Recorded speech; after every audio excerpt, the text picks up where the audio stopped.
우리 찬양하시겠습니다. 주가 보이신 생명의 길이라는 찬양 함께 하도록 하시겠습니다.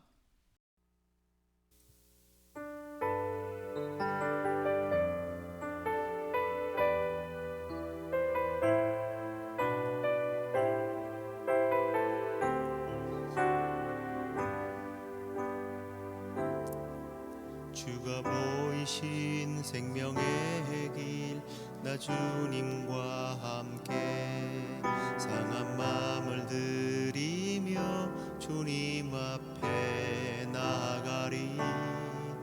나의 의로움이 되신 주 그 이름 예수, 나의 길이 되신 이름 예수.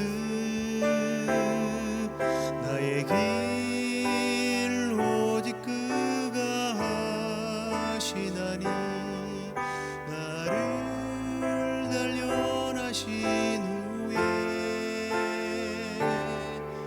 내가 정금같이 나오리라.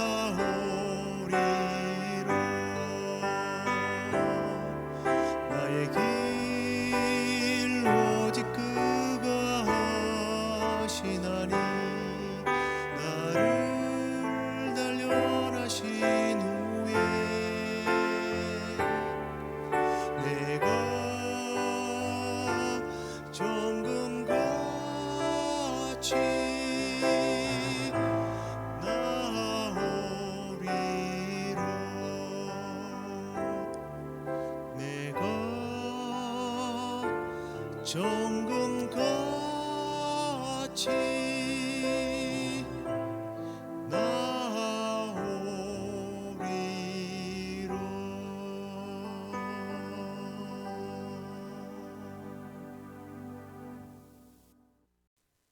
다 함께 사도신경으로 신앙 고백드리겠습니다.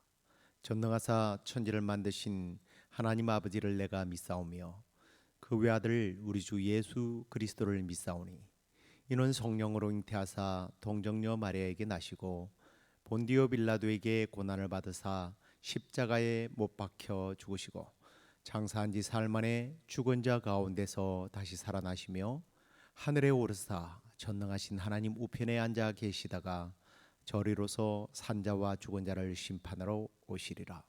성령을 믿사오며 거룩한 공회와 성도가 서로 교통하는 것과 죄를 사하여 주시는 것과 몸이 다시 사는 것과 영원히 사는 것을 믿사옵나이다. 아멘. 찬송가 하나 더 하도록 합니다.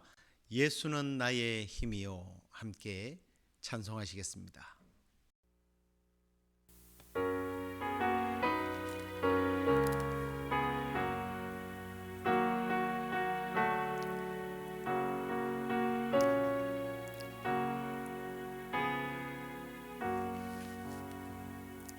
예수는 나의 힘이요 내 생명 되시니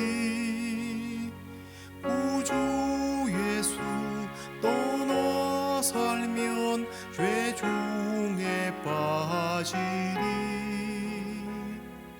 눈물이 앞을 가리고 내 맘에 근심 쌓일 때 위로하고 힘 주시리 주 예수. 예수는 나의 힘이요 내 친구 되시니 은혜를 간구하면 공성이 받으리. 햇빛과 비를 주시니 추수할 곡식 많도다. 귀한 열매 주시노니 주 예수.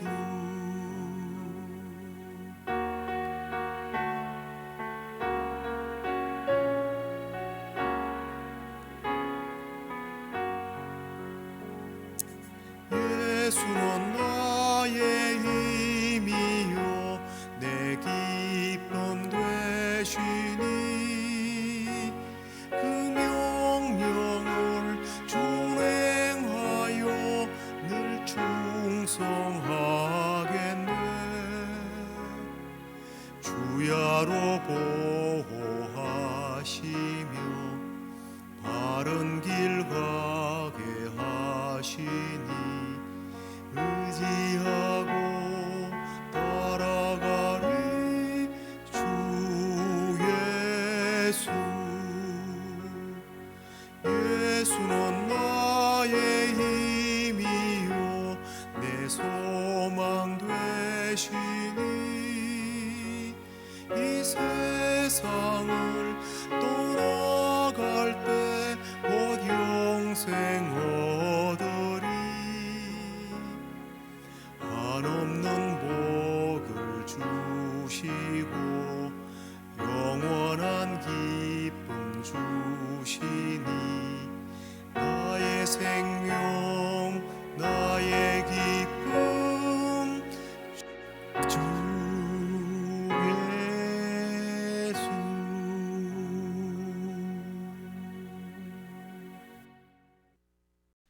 하나님 말씀 누가복음 22장 19절 20절 말씀 보시겠습니다. 또 떡을 가져 감사기도 하시고 떼어 그들에게 주시며 이르시되 이것은 너희를 위하여 주는 내 몸이라. 너희가 이를 행하여 나를 기념하라 하시고 저녁 먹은 후에 잠도 그와 같이 하여 이르시되 이 잔은 내 피로 세우는 새 언약이니 곧 너희를 위하여 붓는 것이라. 오늘은 하이델베르크 제29주일 선언 내용 함께 나누겠습니다. 78번째 질문입니다. 떡과 포도주는 실제로 그리스도의 몸과 피로 변화됩니까? 예, 아닙니다. 세례의 물이 그리스도의 피로 변화되지 않고 물 자체로 죄를 씻지 못하며 그것이 다만 구속에 대한 하나님의 표시와 보증이 되듯이 성만찬의 떡도 성례의 본질과 용의에 있어서 그리스도의 몸이라고 불리워질지라도 그 떡이 그리스도의 실제 몸으로 변화되는 것은 아닙니다. 이 질문은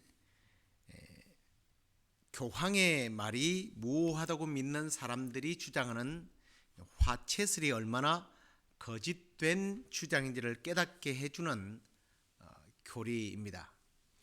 화채설이 아니라는 거죠. 그렇다면 이 성찬을 제정하신 주님께서 이것이 내 몸이다, 내 피다라고 하는 말씀의 의미를 제대로 이해해야 된다는 얘기죠. 떡과 포도주가 예수님의 몸과 피로 변화된다는 교리는 조금 전에 말씀드린 것처럼 로마 가톨릭에서 실제 변화 또는 변화 지례라고도 하기도 하고요, 화채설이라고 하는데요, 결국은 예수님의 몸과 피를 우리가 상징하는 이 떡과 그리고 포도즙이 우리의 입으로 들어가는 순간 예수님의 몸으로 피로 변한다는 얘기입니다. 이런 화채설이 맞는 것 같습니까? 아니면 이거는 하나의 어떤 상징과 기념이다가 맞는 것 같습니까? 로마 가톨릭에서는요 1551년에 이 용어를 공식적으로 사용하는 것을 승인했습니다.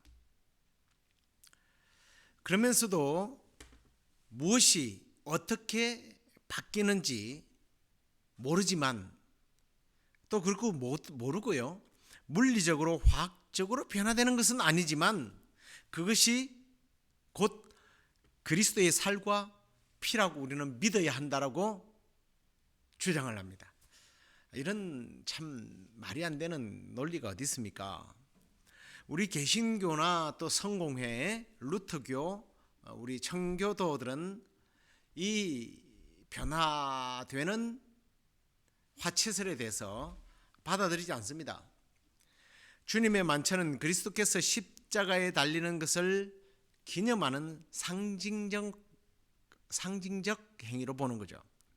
그런데 이 로마 가톨릭에서는요 좀 이율배반적인 그런 교리들을 많이 만들어내지 않습니까?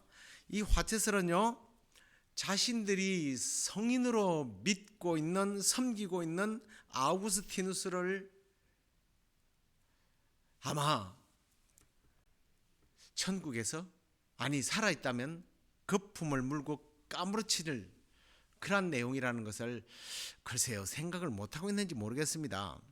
이 아우구스티누스는요 BC 354년에 태어나서 430년에 죽었는데요, 성직자요 또 주교였고 개신교와 로마 카톨릭 교회에서 모두가 존경받는, 앞에도 말씀드렸지만 이들은 성인으로 그렇게 생각합니다.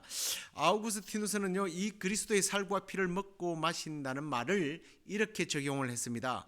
성경의 특정한 문구를 직설적인 의미로 취해야 하는지 아니면 비유적인 의미로 취해야 하는지에 대해서 결정할 수 있는 유일한 방법은 그것을 어떤 도덕적 의무를 지칭하는 것으로 이해할 수 있는가 아니면 참믿음과 일치시킬 수 있는가를 살피는 것인데, 그렇게 할 수 있으면 그 문구가 비유적 의미로 사용된다는 것을 알 수 있다라고 이야기했습니다. 그러면서 그는 한 예로, 그러니까 이 화채슬이 아니다라는 것을 설명하기 위해서, 비유냐 아니냐를 설명하기 위해서 성경 구절을 인용했는데요. 여러분 한번 보실까요? 요한복음 6장 54절과 56절입니다. 내 살을 먹고 내 피를 마시는 자는 영생을 가졌고 마지막 날에 내가 그를 다시 살리리니 내 살은 참된 양식이요 내 피는 참된 음료로다. 내 살을 먹고 내 피를 마시는 자는 내 안에 거하고 나도 그의 안에 거하나니. 자, 이 말씀을 그는 한 예를 사용했습니다. 이 내용이 여러분 어떤 비유일까요? 아니면 직설일까요? 성찬식 때 예수님 그 빵과 포도즙이 예수님의 몸과 피로 변한다고 믿는다면 이건 비유법이 아니고 직설법이어야 합니다. 이 말대로 한다면 예수 그리스도를 따랐던 수많은 사람들을 살인자요 식인종으로 몰아내는 말씀이 됩니다. 도덕적으로는 이해할 수 없는 내용이죠. 이 말씀은 비유지 상징으로 이해하는 바보는 없을 겁니다. 우리 주님의 고난에 참여해야 하고 그의 살이 우리를 위해서 상처받고 찢기신 사실을 이 성찬식을 통해서 우리가 상기하고 기념함으로써 우리가 유익을 얻어야 할 그런 내용을 그들은 이상하게도 논리적인 것도 아니고 과학적이지도 않은 상식 이하의 비도덕적인, 도덕적으로 비난을 받아야 하는 그러한 내용을 만들어내는 결과가 되는 거예요. 저는 이제 이 내용에 대해서 조금 더 깊게 묵상하면서 그런 생각을 해봤습니다. 당시에 그 말을 들은 제자와 그리고 그 회중들이 이 말씀을 듣고 어떻게 이해했느냐라는 것이 중요하죠. 만약 그들이 이 말씀대로 했다면 예수님은 십자가를 지고 죽는 것이 아니라 제자들에게 살해를 당해야 하고 제자들은 식인종이 되어야 맞습니다. 앞에 예를 들었던 요한복음의 내용이나 또 성찬식 때 마지막 만찬 때 하신 예수님 말씀을 따르면 말이죠. 그리고 조금 전에 이 요한복음 6장에서 인용한 이 내용은 특별히 십자가를 예수님이 지기 전날 밤에 최후의 만찬 때에 나눈 내용이 아니죠. 이 내용은 배경은 이렇습니다. 오병이어의 기적을 마치고 나니까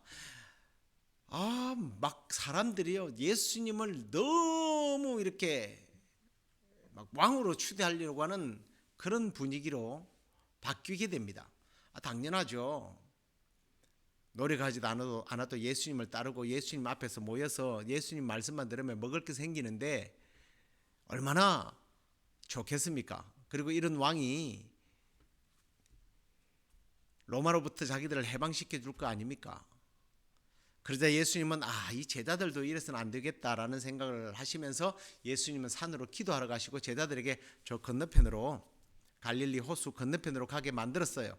그런데 제자들이 예수님이 없는 바다를 건너가다가 호수를 건너가다가 폭풍우를 만나서 거의 죽게 될 지경에 예수님께서 물 위를 걸어오셔서 제자들을 구해냅니다. 그때 다른 복음서에 보면 베드로가 물 위를 걷게 되기도 하죠.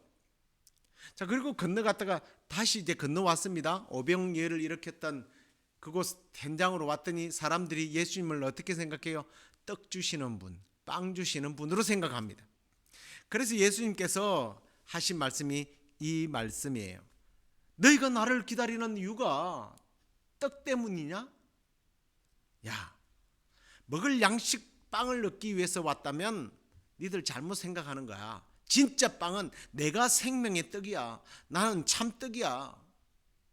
내가 곧 음료야 라는 이야기를 여기서 한 겁니다. 내 살은 참된 양식이고 내 피는 참된 음료다. 그러면 그 사람들은 전부 다 예수님의 살을 뜯어먹고 피를 빨아먹어야 되잖아요. 그런 사람이 있습니까? 물론 그때 당시에 이 사람들이 이 이야기를 이게 도대체 무슨 말을 하지? 라고는 생각했습니다. 그러지만 그들은 직설적으로 예수님의 살을 뜯어먹고 피를 빨아먹지 않았습니다. 아무도 식인종이 발생하지 않았습니다. 그리고 유월절 밤에도 예수님이 빵을 찢으면서 이건 내 몸이고 포도즙을 가리키면서 이건 내가 쏟을 피하라고 했을 때에 제자들은 앞으로 예수님의 살을 뜯어먹고 피를 마셔야 되겠구나라고 아무도 생각하지 않았습니다. 그래서 주님은 떡을 몸으로 포도즙을 피로 말씀하신 것은 비유적인 하나의 표현이죠. 표예요. 이 표라는 것이 제가 조금 더 여러분들을 이해하도록 하기 위해서 하나의 예를 들어 보겠습니다. 표하면 생각나는 게 뭡니까? 진실은 아니지만 이것은 아니지만 이것으로 생각하는 표. 가장 여러분들이 많이 사용하는 한국에서는 그렇게 많이 직접적으로 사용하지 않고 은행에서 발행되는 것만 사용하지만 미국에서는 자기가 직접 그 자리에서 돈을 대신해서 뭘 써줘요? 체크. 수표를 써줍니다. 수표는 종이에요. 돈이 아닙니다. 현금이 아닙니다. 그러나 현금으로 통용됩니다. 이건 뭐예요? 이건 현금입니다. 약속이죠. 언약이에요. 약속의 표란 말이에요.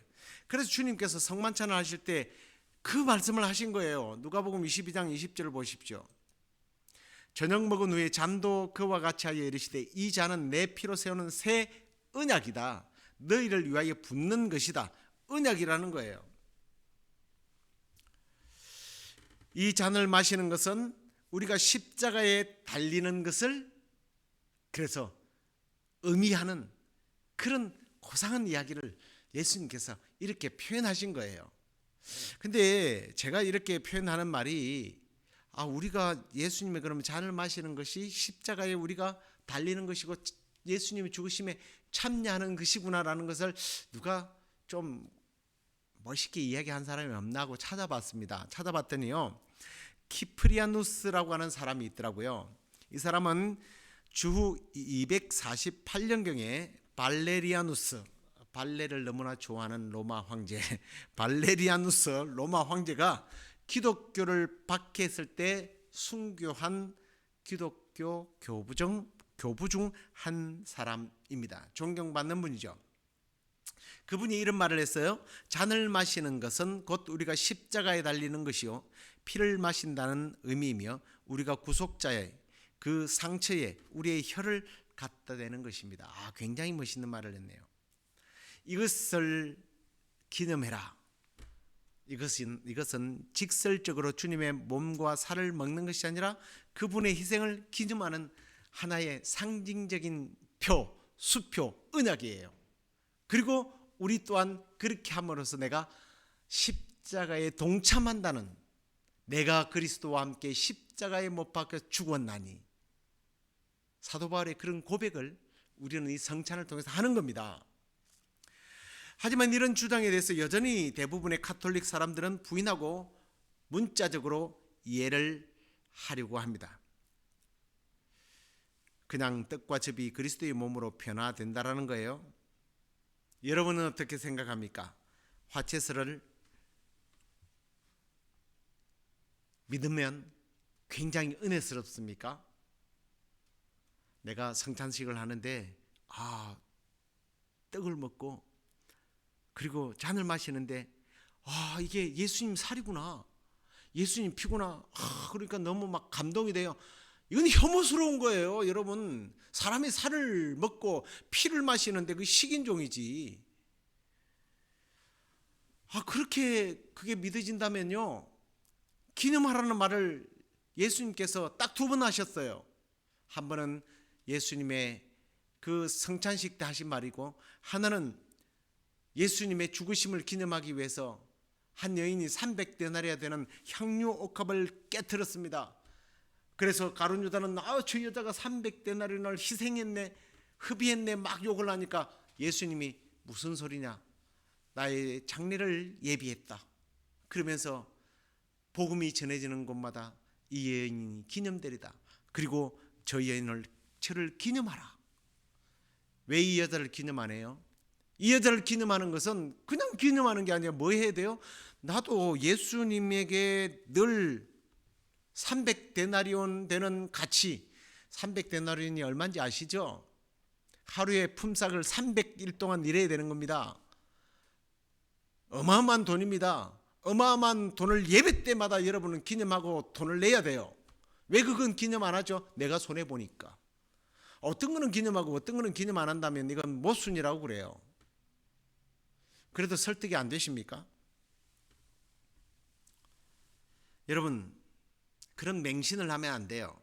주님은 떡 속에나 포도즙 속에 실제하는 것이 아니고 그 떡이 찢어지고 부서지듯 주님의 몸이 부서지셨고, 포도주처럼 그 붉은 피를 나를 위하여 흘려주셔서 구속 사역을 완성하셨구나. 이걸 먹고 마실 때마다 기념하는 거예요. 그 사실을 믿는 거예요. 깨닫는 거예요. 그리고 감사하는 거예요.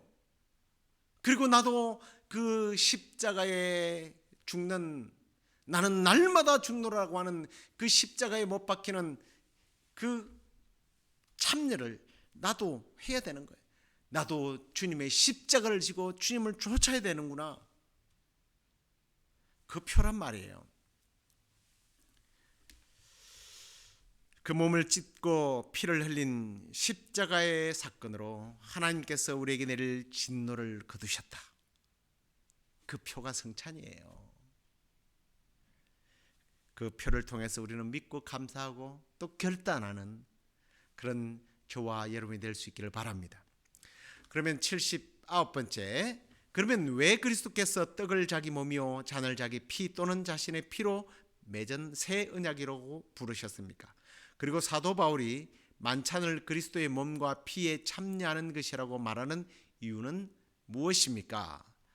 답이 좀 길긴 한데요, 일단 한번 보시고 조금 제가 다시 요약을 해서 말씀을 드리죠. 거기에는 충분한 이유가 있습니다. 떡과 포도주가 우리의 육신의 생명을 양육하듯이 십자가에 달리신 그리스도의 몸과 흘리신 피가 우리 영혼의 영생을 위하여 참된 양식과 음료가 된다는 것을 그리스도께서 가르치려고 하신 것입니다. 이해가 되시죠? 떡과 포도주가 이 땅에 생명을 유지시키는 것처럼 십자가에 달리신 예수님의 그 몸과 피가 우리의 영혼을 영생에 이르게 하는 참된 양식과 음료라는 것을, 우리에게 생명의 양식이죠, 그걸 가르친다라는 겁니다. 그리고 더욱 중요한 것은 그리스도를 기억하면서 입으로 거룩한 표시를 받아 먹듯이 우리가 성령의 역사에 의해서 그리스도의 참된 몸과 피에 동참한다는 것을 눈에 보이는 표시와 보증으로 우리가 확신하기를 그리스도께서 원하기 때문입니다. 이 거룩한 표들은 육체적 입으로 받아 먹는 것처럼 우리가 받아 먹지 않습니까? 성령의 역사하심으로 말미암아 정말로 그리스도의 참된 몸과 피에 참여하는 자들이라는 것을, 그리고 또한 우리가 친히 고난을 당해서 우리를 위하여 주님이 죽으시고 나를 위하여 보상을 해 주셨다라는 것을 내가 확신하는 거예요. 그게 여기 나오죠. 그리고 그리스도의 모든 고난과 순종을 마치 우리가 몸소 고난을 겪어 죄값을 지불한 것처럼 진실로 우리의 공로로 간주해 주시기 위해서입니다. 우리가 주님의 몸과 피를 기념하는 이 행위를 통해서 우리가 영의 양식을 삼고 성령의 교통하심과 그리고 그렇구나, 하나님께 드려야 할 우리의 보상을 주님이 직접 몸으로, 죄값을 몸으로 치루어 주셨구나, 이게 표다, 이걸 증명하기 위해서 우리는 성찬에 참여하는 겁니다. 결국은 그렇네요. 이 성찬식은 빵과 포도즙을 통해서, 이 기념을 통해서 우리의 믿음이 자라나는 거예요. 그러니까 성찬은 주님을 그냥 기념해라, 그런 분이다라는 것을 넘어서서 우리의 믿음을 위해서입니다. 나를 위하여 희생제사의 제물이 되어 주셨구나, 이걸 확실히 믿고 이 희생제물로 말미암아, 희생제물이 되어 주신 예수님으로 말미암아 내가 구원받았습니다 하는 것을 선포하도록, 믿음에 선포하도록 성찬에 참여하라고 말씀하신 거예요.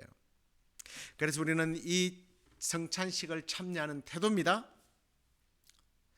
이번에는 카스테라네, 이번에는 베이글이네, 딱딱하네, 이번에는 특별하게 인절미로 했구나, 이번에는 포도주스냐 포도주냐, 지난번에 거는 알코올이 좀 많이 섞였던데 이번에는 알코올이 좀 적게 섞였네, 좀 단맛이 많이 나, 이건 좀 써, 이런 것을 느끼도록 하기 위하여 성찬을 하는 것이 아닙니다. 이 성찬은 예수 그리스도의 십자가의 사역과 그 사역을 통해서 내가 하나님과 화목되어졌구나, 하나님의 자녀로 어떤 어답터가 됐구나, 양자가 됐구나, 그런 사실을요 좀 우리가 좀 감동받고 감사하고, 그래서 이제는 예수 그리스도의 십자가의 지심에 동참해야 된다고 그랬잖아요. 이거 동참이라는 게 딴 게 아니에요. 믿음의 성장과 성숙을 말하는 거예요. 자라나야 된다는 거예요. 그리스도의 장성한 분량까지 자라나가라는 것이 십자가를 지는 것의 궁극적인 의미입니다. 이 성찬에 저희들이 바르게 참여해서 바른 신앙과 바른 믿음과 그리고 더욱더 성장하고 성숙한 믿음을 통해서 하나님을 영화롭게 하고 예수 그리스도의 그 십자가의 사역이 그냥 단순한 희생이 되지 않도록 우리가 이 바른 성찬에 참여하여 더욱더 믿음의 성장과 성숙이 일어나는 저와 여러분 되기를 주의 이름으로 축복합니다. 기도하겠습니다. 하나님 아버지 감사합니다.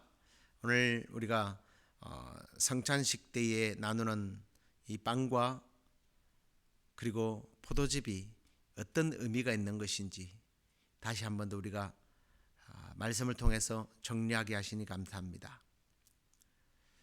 이 성찬식에 참여함으로 우리의 믿음이 더욱더 성장하고 성숙하고 예수 그리스도가 얼마나 큰 대가를 치루어 주셨는지 대해서 깊이 묵상하고, 그리고 나도 예수 그리스도의 십자가에 동참하는 그 고난에 동참하기로 주님 결단하고 실천하여 더욱더 큰 믿음의 성장이 있는, 성숙해지는 저와 우리 성도들이 되게 하여 주옵소서. 지금 피 흘리는 땅, 우크라이나 가운데 피 흘림이 없이는 사함이 없다고 했는데 이제 그 흘린 피로 인하여 그 땅이 진정한 화평이 일어나고 평화가 일어나고 복음을 위하여 마지막 때에 크게 쓰임받는 민족이 될 수 있도록 주께서 함께해 주옵소서. 우리 또 그동안 우리 교회에서 열심히 사역했던 은퇴한 우리 미셀 전도사님이 또 이렇게 건강에 좋지 못한 기도의 소식을 들었습니다. 주님, 사랑하는 딸 가운데 은혜를 베풀어 주시고 깨끗하게 치유되어서 주님의 영광 위하여 더욱더 쓰임받는 딸이 될 수 있도록 주께서 함께해 주옵소서. 그리고 우리의 모든 또 기도의 소원 가운데 주께서 풍성하게 응답해 주실 줄로 믿사옵고 예수 그리스도의 이름으로 기도드리옵나이다. 아멘. 하늘에 계신 우리 아버지여, 이름이 거룩히 여김을 받으시오며 나라의 임하옵시며 뜻이 하늘에서 이루어진 것 같이 땅에서도 이루어지이다. 오늘날 우리에게 일용할 양식을 주옵시고 우리가 우리에게 죄의 지연자를 사해 준 것 같이 우리의 죄를 사하여 주옵시고 우리를 시험에 들게 하지 마옵시고 다만 악에서 구하옵소서. 대개 나라와 권세와 영광이 아버지께 영원히 있사옵나이다. 아멘.